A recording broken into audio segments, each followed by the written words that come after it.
بص، لو فكرت في يوم تعدي من طريق شرورة بالليل، اسمعني كويس. فيه نصيحة واحدة بس ممكن تنجيك. ما تقفش لأي حد بيشاور لك مهما كان شكله.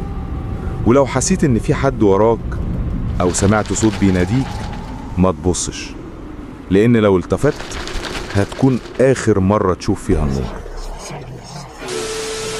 جنوب السعودية عند حدود مدينة شرورة يمتد طريق قديم.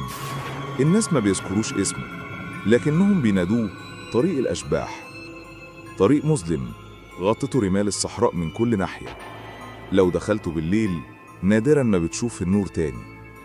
بيقولوا إن أي حد يدخل فيه بيختفي تماما، بيتبخر، واللي بيطلع منه بيطلع مش طبيعي أبدا، وبيكون في حاجة بتتبعه، حاجة مش من عالمنا. كنت راجع متأخر واضطريت أمشي من الطريق ده. في البداية كان كل شيء عادي، لكن بعد نص ساعة حسيت إني مش لوحدي. حسيت إن في حاجة بتجري ورا العربية. سمعت الصوت بيخربش على الإزازة اللي ورا. استحالة تكون ضوافر بشرية، دي حوافر. أقل شيء يقال إنها حوافر مخلوق ضخم وغريب. فجأة من العدم، حرفيا في لمحة، لمحت قدامي قافلة جمال كبيرة. في البداية قلت يمكن ده من التعب، يمكن عيني بتتخيل، بس لما ركزت كانت حقيقية بجد. جمال بتتحرك ببطء، وفي رجالة وراها لابسين أبيض. الدم اتجمد في عروقي لما قربت منهم، لأن وجوههم ما كانش فيها أي ملامح، كانت مجرد فراغ، سواد، كأنهم مش بشر.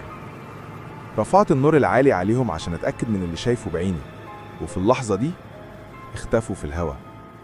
ما بقاش في أي حاجة، لا جمل ولا راجل ولا حتى أثر. قدامي كانت واقفة ست لابسة اسود كله، حتى طرحتها سودة ومتوسخة قوي، نازلة لحد الأرض. شعرها كان مبعثر وبيغطي نص وشها، لكن الجزء اللي باين كان شاحب زي الميتين. وعينها غائرة سودة كأنها حفرة فاضية.